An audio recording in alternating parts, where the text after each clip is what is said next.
سوالایی در این زمینه مطرحه، مثلا این که اگر هدف ما زیارته چرا چند روز وقتمون رو صرف پیاده روی کنیم و از زیارت بیشتر در جوار امام حسین محروم بمونیم؟ یا اینکه سوال میشه در حالی که معرفت ما نسبت به زیارت کمه، بهتر نیست به جای این 3 روز پیاده روی وقتمون رو صرف مطالعه کنیم و معرفت بیشتر به دست بیاریم، یا اصلا 3 روز پیاده روی کنیم که چی بشه؟ و اینکه اگر توصیه‌ای هم برای کسایی که میخوان این 3 روز پیاده روی رو برن دارید بفرمایید. جواب هر 3 سوال رو من فشرده عرض کنم.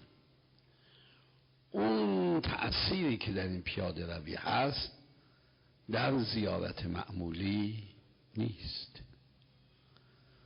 انسان یه حال و هوای دیگری تا آدم نره توجه پیدا نمی‌کنه، یه حال و هوای دیگری پیدا می‌کنه، یه شور و نشاط و یه عشق دیگری پیدا می‌کنه. آثار برکاتی که از زیارت معمولی خوب میکنه، به جای 2 روز 3 روز 4 روز زیارت میکنه، تکرار زیارت. اما این یک خاطره‌ای میشود برای تمام عمر. اصلا در موقع راه رفتن میرود به اون سمت خودسازی داره میکنه. غیر از بحث هایی که میشود، شبهایی که مستقر میشن و صحبت هایی که میشه، اصلا خود این یه تأثیر در خودسازی دارد. و خوب بود همین اشکال رو به امام سجاد میکردن، چرا شما این کار میکنید؟ خب سریع با مرکب بروید و بیشتر طواف خانه خدا کنید. این چرا؟ اون یه آثاری در این پیاده روی هست که در اون نیست.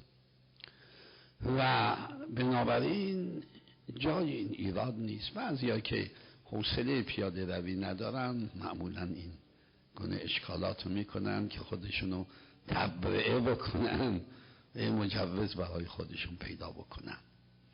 و بهترین دلیلش این است که ممکنه خاطره زیارت نمانه، اما خاطره این پیاده روی و این برنامه تا آخر عمر بمانه.